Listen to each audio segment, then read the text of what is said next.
সকালবেলা চিরা দো ভাজা আর সাথে গরম গরম চা খেতে কিন্তু দারুণ লাগে। আগে তো প্রায় দিনই এইভাবে চিরা দো ভাজা করে খাওয়া হতো, তবে এখন আর খাওয়াই হয় না। বাড়িতে যখন যাই আসার পথে কিন্তু আমি সাথে চিরা নিয়ে এসেছি, তো তাই ভাবলাম চলো একটু চা বানাবো, সাথে গরম গরম চিরাগুলো একটু দো ভাজা করে নিই।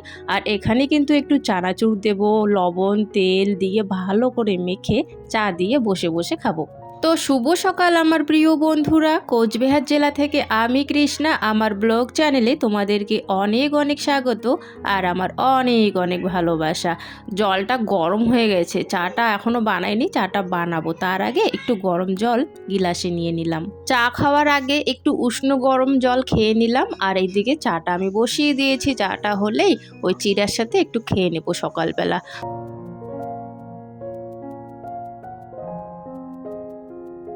কিছুদিন ধরে এত কুয়াশা পড়েছে, আজকে আমার খুব ঠান্ডা লাগছিল, তাই জন্য আমি দেখো মাথায় এইভাবে কিন্তু ওড়নাটা নিয়ে নিয়েছি। আর এইভাবে দেওয়াতে কিছুক্ষণ পর আমার কানগুলো খুব গরম হয়ে যায় আর বেশ ভালো লাগছিল, তাই জন্য আমি অনেকক্ষণ এইভাবে কানে বেঁধে রেখেছিলাম। একটুখানি বেলাও হয়ে গেছিলো, তারপরও না আমি খুলিনি, কারণ বেশ ভালো লাগছিল আমার, সেই কারণে।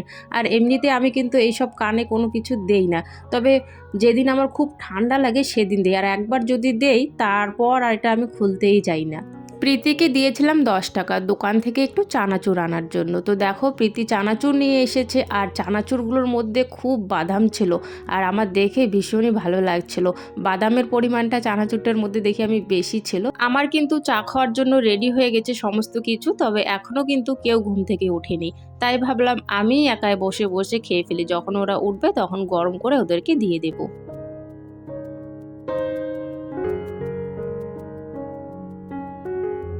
এমনিতে হচ্ছে ঠান্ডা, কাজে একদম মন বসে না, সত্যি একটা ফোঁটাও আমার কাজ করতে ইচ্ছে করে না, কারণ খুবই ঠান্ডা। এই ঠান্ডার মধ্যে কাজগুলো যেন বাড়ির পিছিয়ে যায়, সব সময় যেন পিছিয়ে যায়। যতই ভাবি যে না কালকে সকালবেলা উঠবো, উঠে সমস্ত কাজ করে নেব, তবে সেটা আর হয় না। এই যে কুয়াশা এত, আমার তাড়াতাড়ি উঠতে ইচ্ছে করে না। তো যেহেতু দেরি করে উঠি, তাই একটু কাজগুলো না এখন দেরিতে হচ্ছে। তার মধ্যে আবার প্রাইভেট স্কুল এইসব তো নেই, তো সেই কারণে চিন্তাটাও একটু এখন কম। তো ওই জন্যেই আবার এই তো কুয়াশা, আর এক তো স্কুল প্রাইভেট কিছু নেই, তো সেই জন্যেই আরও বেশি আর কি দেরি করে ওঠা। তো যাই হোক, সেই কারণে আমার কাজগুলো এখন অনেকটাই পিছিয়ে যায়। ঠান্ডার জন্য কিচ্ছু করতে ইচ্ছে করে না, সত্যি। এই যে ভিডিও যে করব সেটারও একদম ইচ্ছে করে না, এত ঠান্ডা পড়েছে কিছুদিন, কি আর বলবো। এই কদিন তো এক ফোঁটাও রোদের ঝলক আমরা দেখতে পারিনি। আর ঘরে জামা কাপড় ভর্তি হয়ে আছে, এই জামা কাপড়গুলো আমার ধুতে হবে, শুধু রোদের অপেক্ষায় আমি আছি, তবে রোদ তো আসছেই না। একদম জমা করে সাইডে চেয়ারের মধ্যে রেখে দিয়েছি। ওইদিকে যে প্রীতির জামা কাপড় রাখি র্যাকটা, ছোট র্যাকটা, তো সেই র্যাকের উপরেও কিছু জামা কাপড় রেখে দিয়েছি। জামা কাপড় একদম ভর্তি হয়ে আছে জানো, যেদিন রোদ উঠবে সমস্ত জামা কাপড় ধুয়ে দেবো। আসলে এত জামা কাপড় হতো না, এই যে বাড়ির থেকে আসলাম যে, সেই কারণে জামা কাপড়গুলো অনেকগুলো হয়ে গেছে। আর যদি বাড়িতে না যেতাম তাহলে তো ওই দিনের জামা কাপড় দিনেই ধোয়া হয়ে যায়, তখন আর অতটা জামা কাপড় হতো না।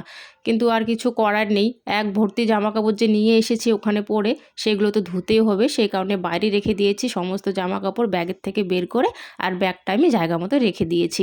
এদিকে সকালবেলা একটু আগুন তাপিয়েছিলাম, বাড়িতে গিয়েছিলাম না, সকাল বিকাল সবাই দেখি ওখানে আগুন তাপায়, তো ওখানে আগুন তাপাতে তাপাতে এমন একটা অভ্যাস হয়ে গেছে, এখন আমারও কেন জানি সকাল বিকাল একটু করে আগুনের পাড়ে বসতে ইচ্ছে করে। এটাও না একটা অভ্যাসে পরিণত হয়। আমরা তো আগে আগুন তাপাতামই না, আমাদের এখানে তো আগুন তাপাই না আর কি। বেশিরভাগই আর কি লোক আগুন তাপায় না আমাদের এদিকে, খুব কম আর কি। যেদিনকে খুব ঠান্ডা তখন আর কি একটু আগুন তাপানো হয়, তবে আমাদের ওখানে কিন্তু সকাল সন্ধ্যা প্রত্যেকটা দিন আগুন তাপায়। তো এই আগুনের পাড়ে বসতে বসতে এখন এমন হয়ে গেছে, আমারও মনে হয় যে না সকালবেলা একটু আগুনের পাড়ে আর কি বসি, বিকেলবেলা একটু আগুনের পাড়ে বসি, এমন একটা অভ্যাস হয়ে গেছে। যাই হোক, কিছু খড়ি দিয়ে এখানে আমি আগুন জ্বালিয়েছিলাম, প্রীতি আমি অনেকক্ষণ ধরে বসে বসে এখানে আগুন তাপিয়েছিলাম, তো সেই কারণে ছাই অনেক হয়ে গেছে, ছাইগুলো আমি বাইরে নিয়ে গিয়ে ফেলে দিলাম। আর এই দিকে প্রীতম, স্কুল তো প্রাইভেট নেই, সব বাচ্চাগুলো এখন তো সবসময় খালি খেলে, তো এই যে এখন বেট বল খেলবে, বেট নিয়ে হাজির হয়ে গেছে। এখন এতক্ষণ সাইকেল চালাচ্ছিল, এখন সাইকেল রেখে মাঠে যাবে সবাই মিলে ব্যাট বল খেলার জন্য। এদিকে আমার কিন্তু স্নান করা হয়ে গেছে, আর এই যে কয়েকটা খড়ি আমি বের করেছিলাম, আর গেটটা বাইরের বন্ধ করে দিলাম, কারণ রাস্তা যেহেতু উপরে বাড়িটা, তো রাস্তা দিয়ে যারাই যায়, তো তো আমাদের বাড়িটার দিকে ওই নজর পড়ে। আর আমি কি কাজ করি না করি সবসময় রাস্তার লোক আর কি দেখা যায় আর কি, তো ভালো লাগে না। তো সেই কারণে বাইরের গেটটা সবসময় কিন্তু বন্ধ রাখি। তো ওই যে প্রীতম গিয়েছিল, খোলাই ছিল, তাই আমি এখন একটু বন্ধ করে দিলাম। আর এইদিকে এসে বাকি খড়িগুলো আমি টেনে টেনে ওখান থেকে বের করে নিলাম। আর এখন রান্নাঘরে গিয়ে রান্না বসাবো। খড়িগুলো কিন্তু আগে না অনেকটাই কাঁচা ছিল, কাঁচা অবস্থায় কিন্তু আমরা রেখে দিয়েছিলাম। আমি এখন ভাবছিলাম যে খড়িগুলো জ্বলবে কি না জ্বলবে কি না, তবে বাড়ির থেকে এসে এই খড়িগুলোকে আমি ধরেছি আর কি জ্বালানো। তো দেখি বেশ সুন্দর জ্বলে খড়িগুলো। আর এইদিকে পাটশোলা, এই যে পাটশোলাগুলো কলে পারে ওইদিকে যে রাখা হয়েছে উপরে এত টাইট করে বাঁধা হয়েছে না, একটাও টেনে টেনে বের করতে পারি না, এই টানতে গেলেই ভেঙে যায়। যখনই টানি পুরোপুরিভাবে একটা পাটশোলাও বের হয় না, সবগুলো ভেঙে ভেঙে যায়। ওই রকম করে আমি বের করি, কি করব বলো, আমার তো উনুনটা জ্বালাতে হবে। প্রত্যেক দিন তো আর প্লাস্টিক নেই, থাকে না প্লাস্টিক, প্রত্যেক দিন কোথায় পাবো, যতটুক থাকে জ্বালিয়ে জ্বালিয়ে শেষ করে দেয়। এখন আর একটাও প্লাস্টিক ঘরে নেই। তো সেই কারণে ওইভাবেই জোর করে টেনে টেনে না বের করি। আর ওই ভাঙাচোরা ওই পাটশোলা যে থাকে সেগুলো দিয়ে উনুনটা করে জ্বালিয়ে নিই। ব্যাপারটা হয়ে গেছে না, মানে জিনিস থেকেও জিনিস নেই এরকম একটা ব্যাপার হয়ে গেছে। তাই আমি প্রীতমের বাবাকে বলি ওগুলো হচ্ছে একদম শো পিস, মানে শো করার জন্য ওগুলো বেঁধে রাখা হয়েছে উপরে। এগুলো যদি আমি কাজে না লাগাতে পারি, ওরকম করে ওই শো দেখানোর জন্য কি বাঁধা হয়েছে উপরে। তাই আমি ওকে বলি সবসময় এগুলো শো এর জন্য রাখা হয়েছে, যাতে খালি লোকে এসে দেখে। কারণ এটা দিয়ে তো আমি কোনো কাজ করতে পারছি না, সুবিধা মতো আমি এটা দিয়ে কোনো কাজই করতে পারছি না। ওই যে একটু টুকরো টুকরি পাটশোলা নিতে পারি সেগুলো দিয়ে আর কি ওরকম করে আর কি কষ্ট করে কাজটা চালিয়ে যাচ্ছি। শুভ সকাল। এইদিকে প্রীতম গেল বাজারে কয়েকটা জিনিস আনার জন্য, লঙ্কা পেঁয়াজ নেই, আর হচ্ছে সাথে একটু মাংস আনতে বলেছি, ওর বাবা বললো আর কি, যেহেতু আজকে কুয়াশা একদম ঠান্ডা, তো মাংস খেতে বেশ ভালোই লাগবে। এইদিকে প্রীতি দেখো বসে বসে কি করছে, ও এদিকে রসুন চুলছে। ঘরে আপাতত রসুনটা ছোলার মতো কাজ আছে, তাই রসুনটাই ছুলে রাখছে। এদিকে পেঁয়াজ বাকি আছে, আদা নিয়ে আসবে, আলু নিয়ে আসবে, তারপর ওগুলো কাটাকাটি করব। আর আমার এদিকে ভাতও হয়ে গেছে, মাঠটা বের করে নেব, তারপর একটু আগুন তাপাবো বসে বসে। প্রীতম যখন আসবে তখন মাংসটা রান্না করব। লে কি কি নিয়ে আসলি? ঠিক ঠিক যেগুলো যেগুলো কইছি ওগুলো ঠিক ঠিক আনছিস তো, নাকি কোনো বাদ হয়ে গেছে? মনে ছিল? পেঁয়াজগুলো একটু সুলকা তোলা পেঁয়াজ, ছলকা তোলা পেঁয়াজ। বড় আনছি বাপরে, এতটুকু বাঁধাকপি 15 টাকা নিছি? ছোট বাঁধাকপিটা তাও। মাংস কই থেকে আনছিস? এখান থেকে? ঠ্যাং ঠ্যাং পেঁয়াজগুলো দেবে মনকে থাক, হবে চলবে। আলু, আলু গেলে আলু, সাদা আলু। সুলকা তোলা তো এরকম। যে রান্না শেষ, কালো দেখা যায় কেন কি বুঝি। আগে তো আমাদের বাড়িতে একদিন পর পরে কিন্তু মাংস আনা হতো, তবে এখন আর আনা হয় না সেরকম মাংস। মানে মাংসটা এখন প্রীতমের বাবা খেতে চায় না, তো সেই কারণে আনতেও চায় না। তো এই 1 সপ্তাহ 2 সপ্তাহ পর পর হচ্ছে এটা আনা হয়। আর বিশেষ করে বেশিরভাগই আর কি মাছ খাওয়া হয় এখন।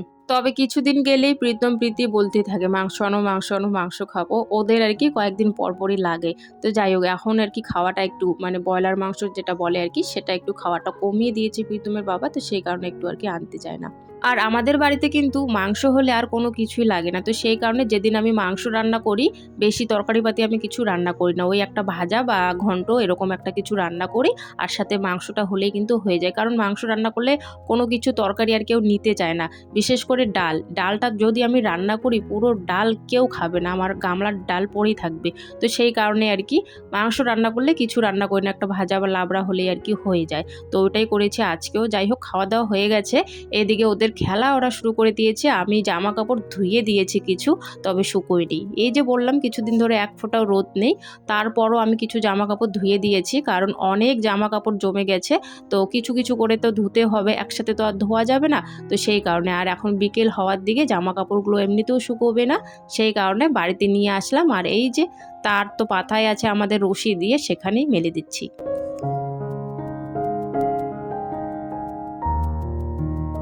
আচ্ছা, তোমাদের এদিকে ঠান্ডা কীরকম একটু কমেন্টে জানাবে তো। আমার মনে হয় এখন বেশিরভাগের জায়গায় এরকম ঠান্ডা পড়েছে। তবে হ্যাঁ, রাজস্থানে ফোন করা হয়েছিল জাম্বুকে, জাম্বু বলছে অতটাও ঠান্ডা ওইদিকে পড়েনি। তবে আমাদের এদিকে তো খুবই ঠান্ডা ভাই, খুব ঠান্ডা। কিছুদিন ধরে এত ঠান্ডা পড়েছে, সন্ধ্যার সময় দেখো এখন এই কটা খড়ি নিয়ে আসলাম, কারণ উনুনটা জ্বালাতে হয়, রুটি বানাবো। যেহেতু মাংসের ঝোল আছে, বাঁধাকপি ঘন্ট আছে, তাই ভাবছি এখন রুটি বানাই। মাংসর ঝোল দিয়ে রুটি খেতে কিন্তু খুবই ভালো লাগে, তাই না বলো? সেই কারণে ভাবলাম চলো কয়েকটা রুটি বানিয়ে নিই।